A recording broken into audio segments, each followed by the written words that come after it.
할렐루야. 이 저녁에도 천국을 향해서 힘차게 달려가시길 바랍니다. 오늘은 우리가 에베소서 9번째 시간으로 부르심에 합당하게 행하라 라는 제목으로 같이 말씀을 나누도록 하겠습니다.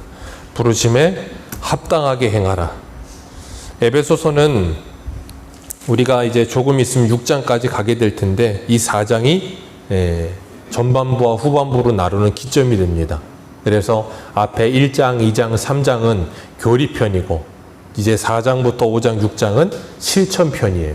그래서 이 6장 짧은 성경 가운데 두 부분으로 나누어져 있죠. 사도 바울의 서신들의 이 뭐라 그럴까요? 이 서신들의 모양들이 항상 그래요. 그래서 전반부는 교리적인 것들을 가르치고 후반부는 그 교리적인 것을 가지고 우리가 실제적으로 어떻게 살아야 되는가를 실천적으로 말해줍니다.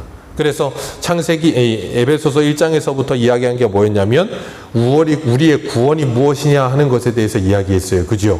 기억나시나요? 하나님이 창세전에 예수 그리스도 안에서 우리를 택하셔서 하늘의 모든 신령한 복을 우리에게 주셨다 그랬어요.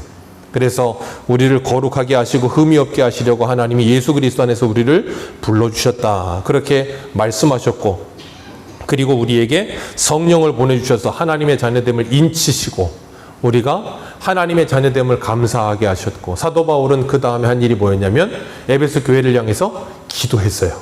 너희의 마음의 눈을 밝혀주시기를 원한다. 그래서 너희들이 영적인 부유함과 풍성함을 더 풍성하게 누리게 되기를 원한다 그랬어요. 그리고 2장에서 한 게 뭐였어요? 너희의 원래의 실체가 뭔지를 기억해라 했어요. 그래서 너희는 원래가 허물과 죄로 죽었던 존재다.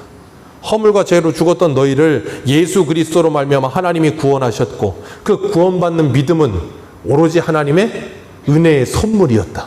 그래서 어느 누구도 하나님 앞에 구원에 대하여 자랑할 일이 없다. 아무 육체도 하나님께 자랑할 게 없고 오직 하나님의 은혜만을 자랑하게 하셨다. 그리고 그 예수 그리스도는 그 십자가에서 우리를 구원하시고 하나님과 우리 사이에 막힌 담을 그 육체로 허물어 주셨고, 유대인과 헬라인 사이에 막힌 담을 허물어 주셨고, 사람과 사람 사이에 막혀있는 모든 담을 예수 그리스도 육체로 허물어 주셨다 그랬습니다. 그래서 그 둘로 하나를 만들어 새 사람이 되게 하셨고, 그들이 하나님 앞에 담대히 나아갈 수 있는 힘과 능력을 받았다 그랬어요. 그래서 예수 그리스도를 머리로 둔 교회는 함께 지어져가는 성령이 거하시는 전이 되어져 간다, 그렇게 말씀하셨어요. 그렇기 때문에 우리가 그렇게 예수 그리스도 안에서 아름다운 하나님의 경륜을 따라 바울이 갇혀있지만 우리에게 전한 복음이 얼마나 값진 것인지를 깨닫고, 그 깨달은 대로 뭐 하는 거예요? 믿음으로 살아가면서 하나님의 사랑의 깊이와 넓이와 높이와 길이를 풍성하게 알아서, 그 지식에 넘치는 그 사랑을 알아서 우리가 그리스도를 아름답게 닮아가기를 원한다, 그렇게 이야기를 했어요. 이게 1장부터 3장까지의 간략한 이야기라면 4장에서는 이제 그러면서 뭐 하는 거예요? 이렇게 살아라 이야기하는 거예요. 우리 한 군데만 읽어볼게요.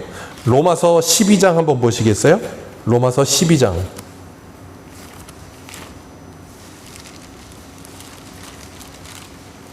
로마서 12장 1절입니다. 로마서 12장 1절과 2절만 같이 읽습니다. 시작. 그러므로 형제들아, 내가 하나님의 모든 자비하심으로 너희를 권하노니 너희 몸을 하나님이 기뻐하시는 거룩한 산제사로 드리라. 이는 너희가 드릴 영적 예배니라. 거기까지만 읽습니다. 여기도 접속사 뭐가 돼 있어요? 그러므로 1장부터 11장까지 너희들이 어떤 존재였고 어떤 구원을 받았는지를 기억해라. 너희들이 10장에서도 11장과 너희들이 뭐 했냐면 유대인들이 가지에서 쪄내 나가고 너희들이 구원받았다고 해서 자고하지 마라. 원가지도 잘라내셨는데 너희들이라고 하물며 그러면서 뭐 하라는 거예요? 겸손하라고 했어요. 그리고 난 다음 하나님께서 너희들을 구원하셨으니 너희들은 이제 뭐 하라는 거예요? 하나님께 영적 예배를 드려라. 어떻게 해요? 우리의 몸으로 산 제물이 되어서, 죽은 제물 아니고 산 제물이 되어서 하나님께 우리를 드리라 그랬어요. 그리고 2절에 뭐라 그래요? 같이 읽습니다. 시작. 너희는 이 세대를 본받지 말고 오직 마음을 새롭게 함으로 변화를 받아 하나님의 기뻐하시고 선한 뜻이 무엇인지 분별하도록 하라. 이게 뭐예요? 예배의 삶. 어떻게 살아야 되는지에 대해서 이야기하는 거예요. 오늘 1절을 한번 읽어볼까요? 1절입니다. 시작.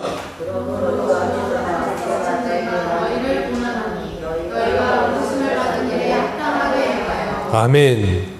사도 바울은 여기서도 뭐라 그래요? 그러므로 너희를 권하노니 부르신 이의 부르심에 합당하게 뭐하라? 행하라. 부르심에 합당하게 행하라. 하나님께서 우리를 부르신 그 부르심에 합당하게 행하라. 하나님이 우리를 부르셨는데 어떻게 부르셨는가? 에베소서 1장 4절 봅니다. 에베소서 1장 4절. 앞으로 조금만 가세요. 에베소서 1장 4절. 4절에서 6절입니다. 시작.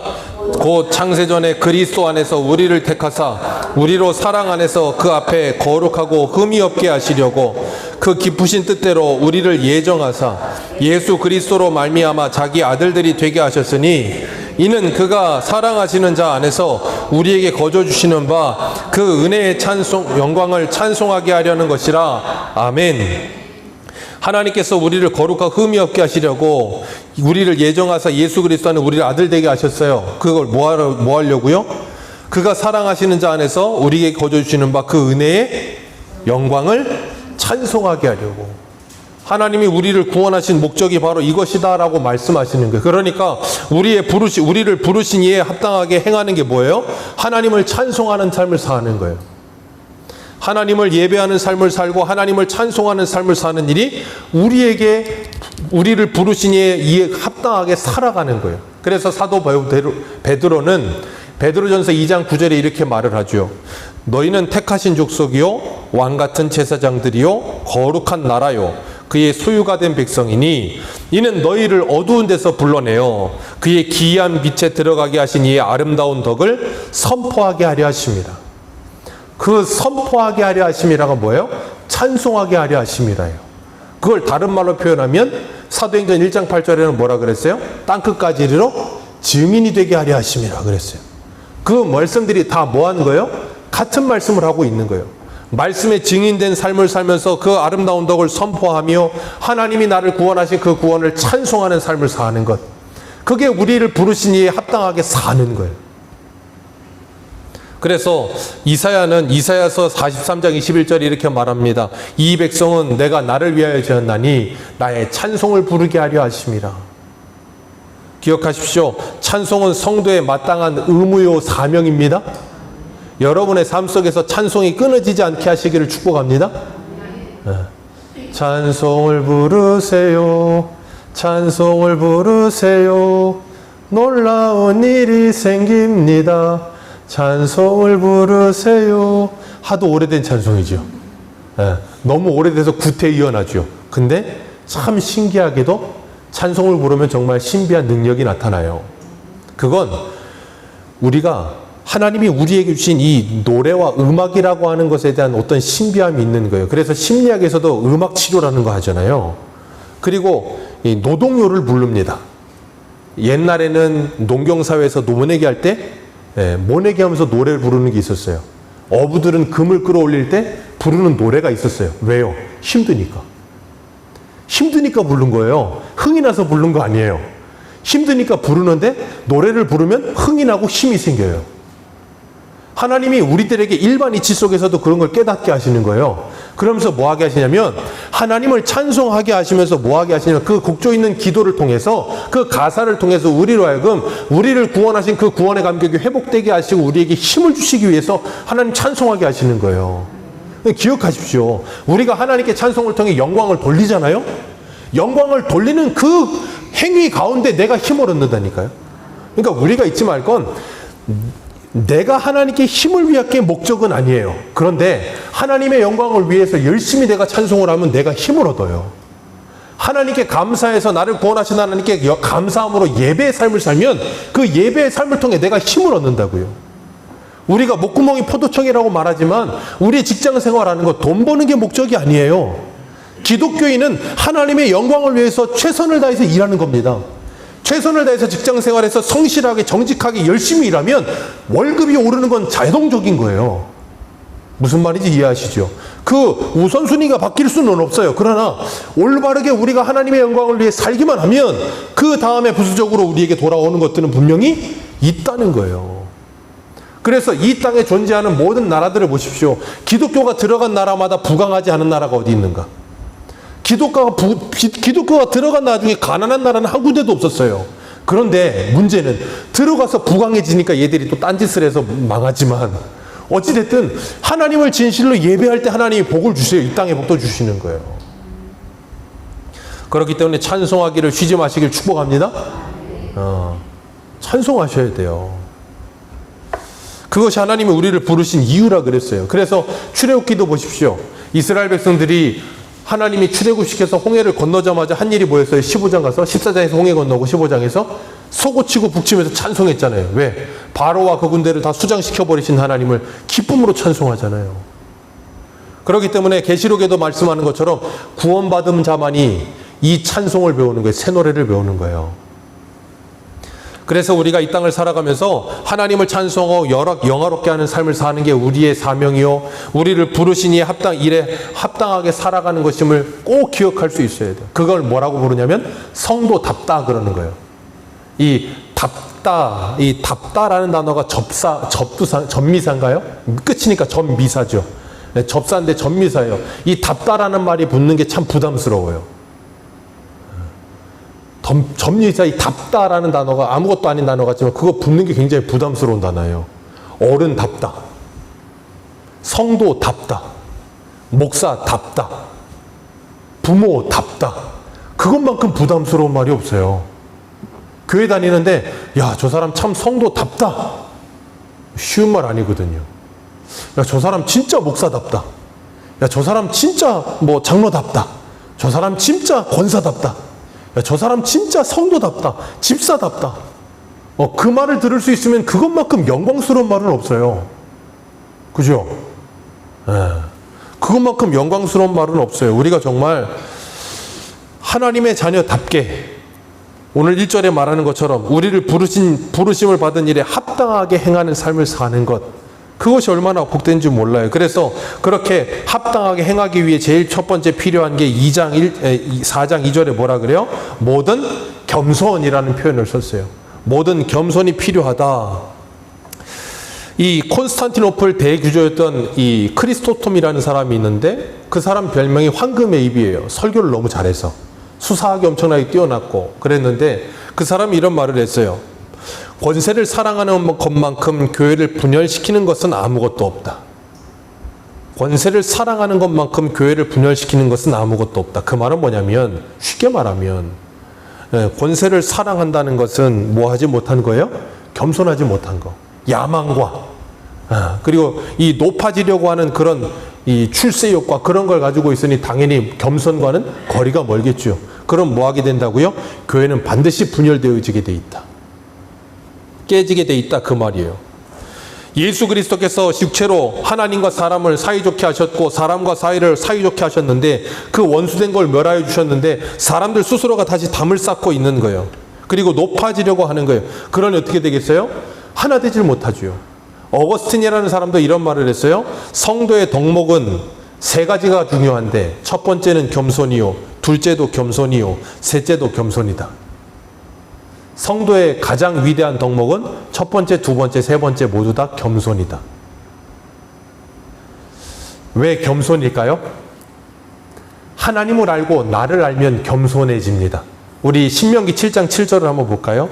구약성경 신명기 7장 7절.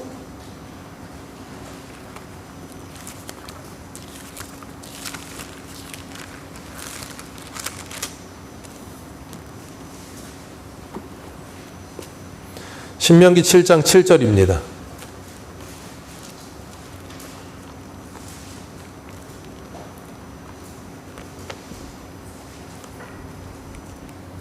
같이 읽습니다. 시작. 여호와께서 너희를 기뻐하시고 너희를 택하심은 너희가 다른 민족보다 수요가 많기 때문이 너희는 오히려 모든 민족 중에 가장 아멘. 하나님이 이스라엘을 택하신 이유가 뭐라고요? 가장 적어서, 가장 볼품 없어서. 왜요? 그래야 하나님의 영광이 가장 아름답고 완벽하게 드러나거든요. 하나님은 하나님의 영광을 어디 다른 데 빼앗기는 걸 정말로 죽어도 싫어하십니다. 자, 우리가 여름 성경학교 할 때 사사기 했었어요? 사사기 할 때 미디안 연합군 13만 5천 밀려올 때 전쟁하려고 나팔 부니까 몇 명 모였어요? 3만 2천 모이죠. 하나님이 하신 말씀이 뭐였어요? 많다 보내라. 두려운 사람 가라 했더니 22,000명이 가고 10,000명 남습니다. 하나님이 또 한 말이 뭐냐면 많다 보내라예요. 물가로 내려가서 물 먹여라. 그럼 무릎 꿇고 물 떠먹는 사람 남겨라. 그리고 그냥 개골스럽게 입에 대고 그냥 먹는 사람 보내라. 거기에는 어떤 분들은 그래요. 적들이 있을까봐 살피면서 이렇게 딱 먹는 사람은 뽑고, 그냥 아무것도 그냥 생각도 없고 그냥 그냥 맹한 애들은 보내라 그래서 보냈다 그러는데, 그건 모르겠어요. 모르겠는데 어쨌든 간에 남긴 게 몇 명이에요? 300명. 왜 남겼어요? 10,000명이 있을 때에도 너희들의 힘과 손으로 이 모든 것을 했다고 할까봐 내가 두렵다라고 말을 해요. 300명 남겨놓고 이 일을 하게 하셔서 뭐 하시냐면, 이건 오로지 하나님만이 하신 일이다라는 걸 확실하게 드러내시려고. 하나님은 우리들에게 그걸 요구하시는 거예요. 그래서 홍해도 가만히 서라 그러시는 거예요. 왜? 하나님이 하겠다는 거예요. 너희들이 하는 거 아니다를 보여주신 거예요. 그리고 이스라엘 백성들에게 뭐 하게 하시냐면, 진짜 하나님이 하시는구나 깨닫게 한 다음에 뭐 하게 하는 거냐면 순종하게 하시는 거예요. 그래서 여호수아에게는 여호수아일장에 가면 그 요단강을 건너서 뭐하라고, 너희들 발바닥으로 밟는 땅 주시겠다라고 말씀하시잖아요. 하나님이 40년 동안 와서 다 하시다가 가나안 땅, 약속의 땅에 들어가고 나서는 이제 뭐예요? 순종하라 그러신단 말이에요. 우리들에게도 마찬가지예요. 하나님이 우리를 구원하실 때 하나님의 불가항력적인 은혜로 우리를 구원하시고, 그 다음에 우리에게 요구하시는 게 뭐냐면 순종하라예요. 순종이 구원의 조건이 아닙니다. 구원받은 백성은 그 구원의 감격을 알기에 순종하는 거예요. 그러려면 뭐 해야 되냐면 내가 누군지를 알아야 돼. 그러니까 성도의 덕목은 겸손이라는 말은 나 자신을 바로 알면 겸손이 안 나올 수가 없는 거예요. 그러니까 나 자신을 모르기 때문에 겸손이 안 나오는 거예요. 그래서 사도 바울은 빌립보서 2장하고 한번 봅니다. 빌립보서 2장 1절입니다.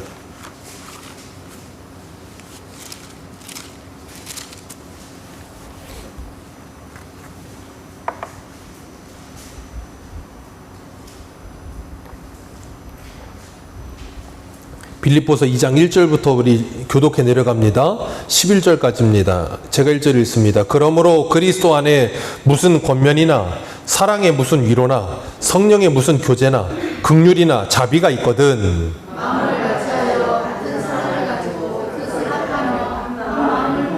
아무 일에든지 다툼이나 허용으로 하지 말고 오직 겸손한 마음으로 각각 자기보다 남을 낮게 여기고,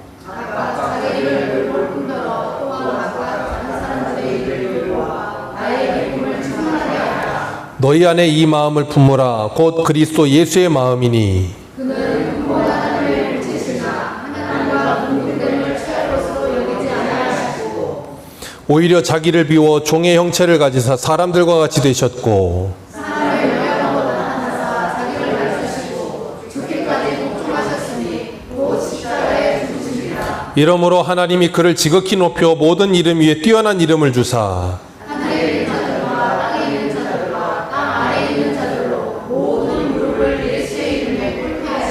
11절 같이 읽습니다. 모든 입으로 예수 그리스도를 주라 시인하여 하나님 아버지께 영광을 돌리게 하셨느니라. 아멘. 사도 바울은 여기서 뭘 이야기하고 있어요?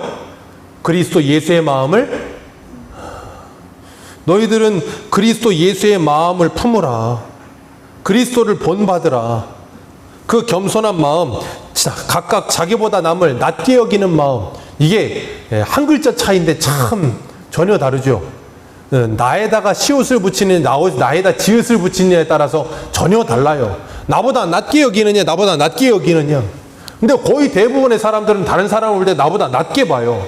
내 밑으로 본단 말이에요. 그러다 보니까 뭐가 안 나와요? 겸손이란 나오질 않죠. 고자세로 위에서 밑으로 내려다보면서 무엇인가를 자꾸 이렇게 하려고 해요. 거기 어디에도 부르심에 합당하게 행하는 삶이란 없다니까요. 하나님이 우리를 부르셨어요. 부르신 이유가 뭐라고요? 하나님의 영광을 위하여, 하나님의 이름을 찬송하게 하기 위하여. 예수님 이 땅에 왜 오셨습니까? 나는 섬김을 받으러 오지 않았고 섬기러 왔느니라. 너희도 뭐 하라 그러셨어요? 섬기라 그러셨다고요. 남을 나보다 낮게 보는데 어떻게 섬깁니까? 남을 나보다 낮게 봐야 섬길 수 있죠. 우리가 정말 예수 그리스도의 마음에 합한 삶을 살고 있다면, 그리고 그 그리스도의 겸손을 배우고 있다면 정말 다른 사람을 나보다 존중히 여길 수 있는 마음을 가져야 하지 않겠습니까? 그리고 성도답게 살아야 하지 않겠습니까? 우리를 부르신 그 부르심에 합당하게 살아야 하지 않겠습니까? 나를 부모로 부르셨다면 부모답게, 나를 아내로 부르셨다면 아내답게, 남편으로 부르셨다면 남편답게, 자녀로 부르셨다면 자녀답게, 직장에서는 직장인답게, 그렇게 내가 교회에서는 내 직분에 합당하게 그렇게 살 수 있어야 되지 않겠습니까? 우리는 정말 부모로 부르심을 받아서 자녀를 노엽게 하지 않기 위해 애쓰고 계십니까? 자녀로 부르심을 받아서 부모에게 순종하며 공경하기 위해서 애쓰고 계십니까? 남편으로 아내로 부르심을 받아서 남편에게 복종하기 위해 정말 피 흘리기까지 싸우십니까? 아내를 내 몸과 같이 사랑하기 위해 그리스도께서 교회를 위해 죽으신 것처럼 아내를 위해 죽도록 사랑하십니까? 그렇게 살기 위해서 정말 피 흘리기까지 싸우면서 애쓰십니까? 하나님의 자녀답게 나를 부르신 그 부르심에 합당하게 살기 위해서 정말 몸부림치며 사십니까? 나를 부르신 직분자답게 직분에 걸맞는 삶을 살기 위해 애쓰며 살고 계십니까?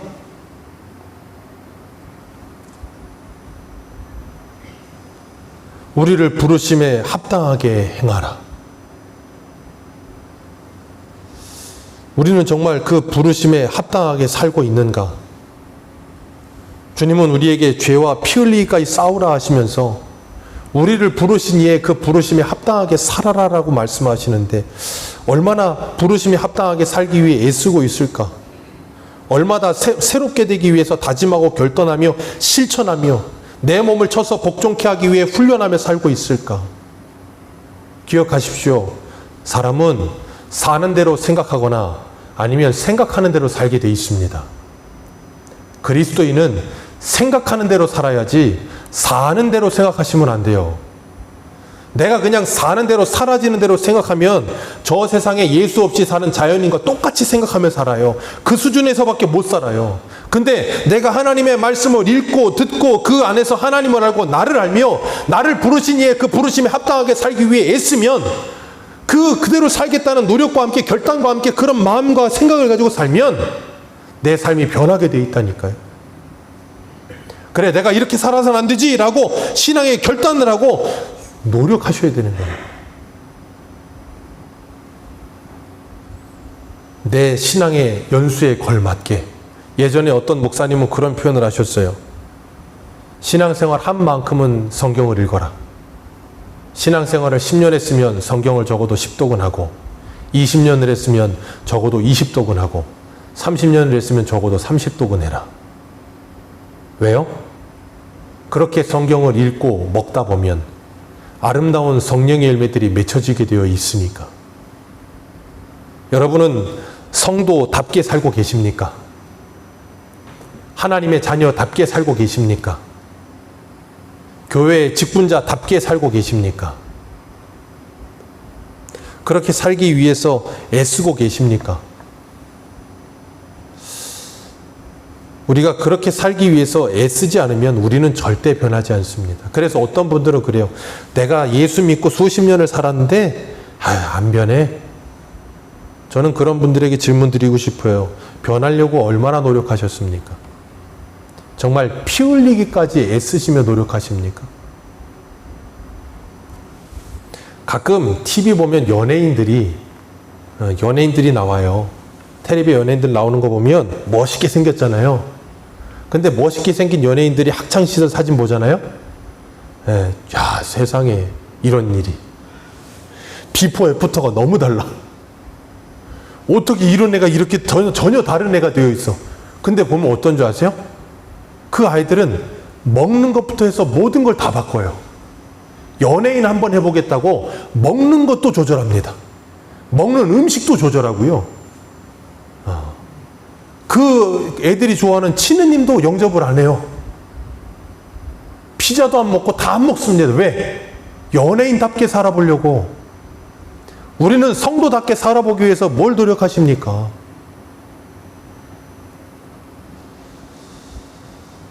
우리가 정말 예수 그리스도를 믿고 우리의 옛사람이 날마다 죽어지는 삶이 우리에게 없으면 절대로 우리에게 신앙의 열매는 맺혀지지 않아요.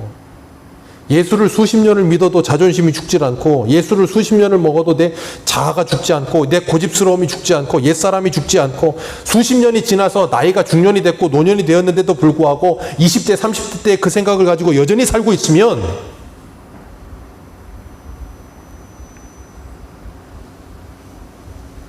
아무런 변화가 일어나지 않아요. 인격의 성숙과 함께 아름다운 열매들이 맺혀져야 되지 않겠습니까? 날마다 예수를 바라보고 예수를 묵상하며 그 예수 그리스도의 길을 뒤따라가기 위해서 나를 부인하는 삶, 내 변하지 않는 옛 습관, 잘못된 습관들, 내 잘못된 생활들 끊어내기 위해서 노력하는 그 피 흘리기까지 합당하게, 피 흘리기까지 싸워가면서 부르신 자의 그 부르심에 합당하게 살기 위해 애쓰며 노력하는 삶, 정말 그게 있는가? 그걸 성화라고 부르거든요. 그건 구원받은 사람에게서만 나타나는 거예요. 왜요? 그 하나님의 영광스러움과 아름다움을 정말로 알기 때문에 가는 거거든요. 그건 누가 억지로 시켜야 되는 문제가 아니고 그게 좋아야 되는 거예요. 좋지 않으면 누구도 못 갑니다. 좋으니까 따라가고 싶은 거예요. 그 아름다움과 그 영광스러움이 우리에게 정말로 있는가?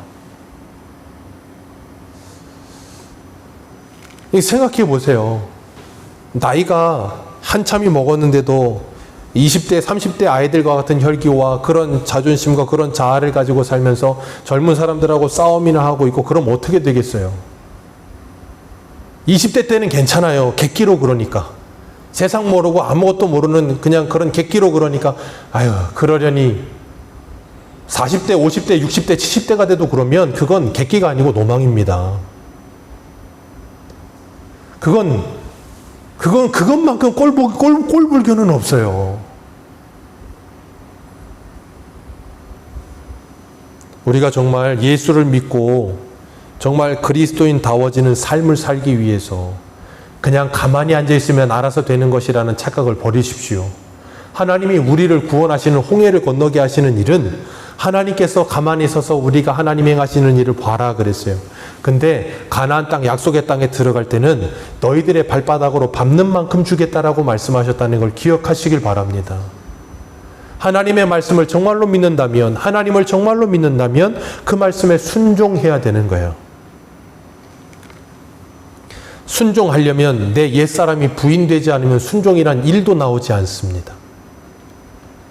그래서 오늘 본문으로 다시 돌아오셔서 4장 1절, 부르심을 받은 일에 합당하게 행하여 모든 겸손과, 그 다음이 뭐예요? 온유로 하고, 모든 겸손과 온유로 하고.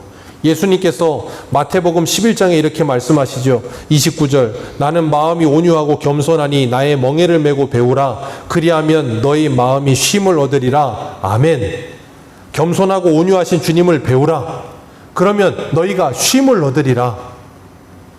주님 우리에게 그걸 말씀하세요. 그러면서 뭐하라 그러세요? 온유한 하나님의 성품을 품으라 라고 말씀하시는 거예요.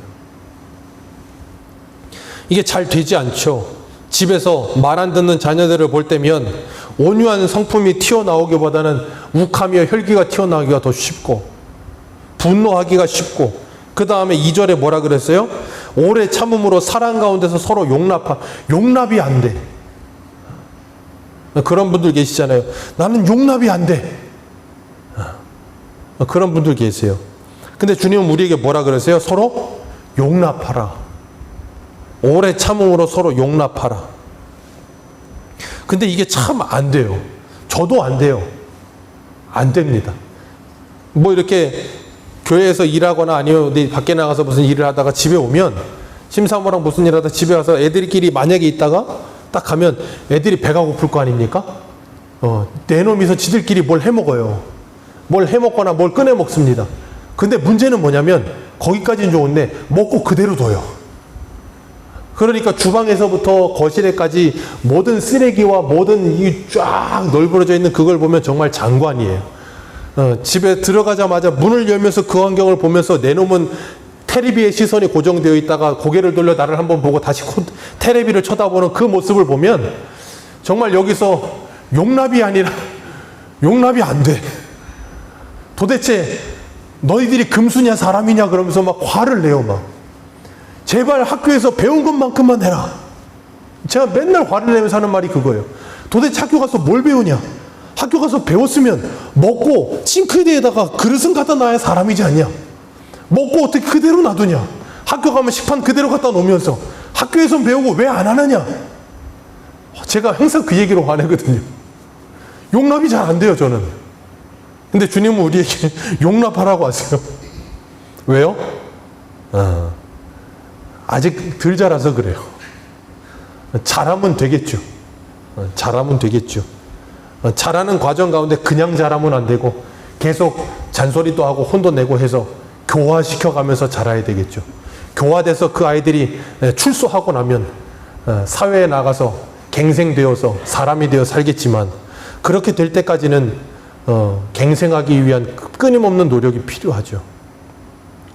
주님은 우리에게 그렇게 말씀하세요. 그래서 겸손과 온유함으로 오래 참으며 사랑 가운데서 뭐하라? 용납하라. 정말로 힘듭니다. 근데 기억하세요. 이거 한번 읽어볼까요? 같이 읽습니다. 시작. 예수를 바라보자. 한 군데만, 이 본문 찾아서 한 군데만 읽겠습니다. 히브리서 12장 한번 보세요. 히브리서 12장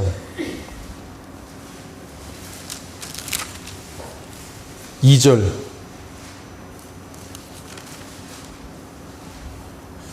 (2절과) (3절까지만) 같이 읽겠습니다. 시작. 믿음의 주요 또 온전케 하시는 이인 예수를 바라보자. 그는 그 앞에 있는 기쁨을 위하여 십자가를 참으사 부끄러움을 개의치 아니하시더니 하나님 보좌 우편에 앉으셨느니라. 너희가 피곤하여 낙심하지 않기 위하여 죄인들이 이같이 자기에게 거역한 일을, 죄인들이 거기다가 자기 이름을 넣어보세요. 이병수가 이같이 자기에게 거역한 일을 참으신 일을 생각하라. 그리고 나를 용납해 주신 그 주님을 바라보고 생각하라. 그리고 사랑 안에서 서로 뭐하라? 용납하라. 용납이 죽어도 안 되시거든 예수를 바라보시길 주님의 이름으로 축복합니다.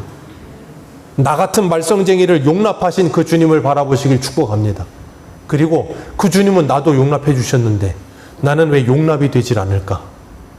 그 주님은 나도 사랑해 주셨는데 나는 왜 사랑이 되질 않을까? 주여, 나의 사랑 없음을 용서하여 주옵소서. 주여, 나의 겸손함이 없음을 용서하여 주옵소서. 우리 김사라 집사님 기도하신 것처럼 다른 사람을 판단하기도 하고, 왜요? 사람이니까. 그럴 때가 있어요. 그럴 때도 있고, 그러는 나를 볼 때마다 참 내가 싫을 때도 있어요. 근데 주님은 나를 그럴 때도 뭐 하셨다고요? 용납해 주셨다고. 오래 참으며 나를 사랑해 주셨다고. 그래서 내가 그 사랑의 빛을 조금이라도 깨닫기 시작할 때 그제서야 뭐 하게 돼요? 아, 이거구나 하는 걸 깨닫기 시작하는 거예요. 근데 또 웃긴 건 그걸 이거구나 깨닫고 내가 그래 깨달았구나 하고 한 며칠 지나면 또 그걸 잊어버려. 그리고 또 곤두박질을 쳤다가 또 일어나고. 그게 반복돼요. 그게 반복되어 가면서 뭐 하는 줄 아세요? 성도다워져요. 너무 신기한 건 그게 반복되는데 그 반복됨의 주기가 점점점 길어지기 시작하면서 성도되어 가요. 하나님께서는 우리들을 그렇게 오래 참으시면서 키워가시는 줄 믿으시길 바랍니다. 그래서 우리는 우리를 부르심에 합당하게 살기 위해서 오늘부터는 여러분들이 다시 한번 결단하시고 내가 주님의 겸손을 배우고 주님의 온유함을 배워서 정말 그 오래 참으심의 사랑으로 용납하며 살아버리라. 가정에 가셔서 용납이 안 되는 그들을 바라보시며 두 눈을 질끈 감으시고 주여 주님이 나를 용납하심을 내게 채울하게 해 주옵소서 하시고 용납하시며 정말 그리스도의 사랑을 아름답게 실천하면서 여러분들이 가정에 가서 그 가정을 하나님의 나라 만드시고 직장에 가셔서 그곳을 하나님의 나라 만드시고 이 교회에 오셔서 이곳을 하나님의 나라 만들어가는 복된 하나님의 사람들로 살아가시기를 축복합니다. 기도하겠습니다.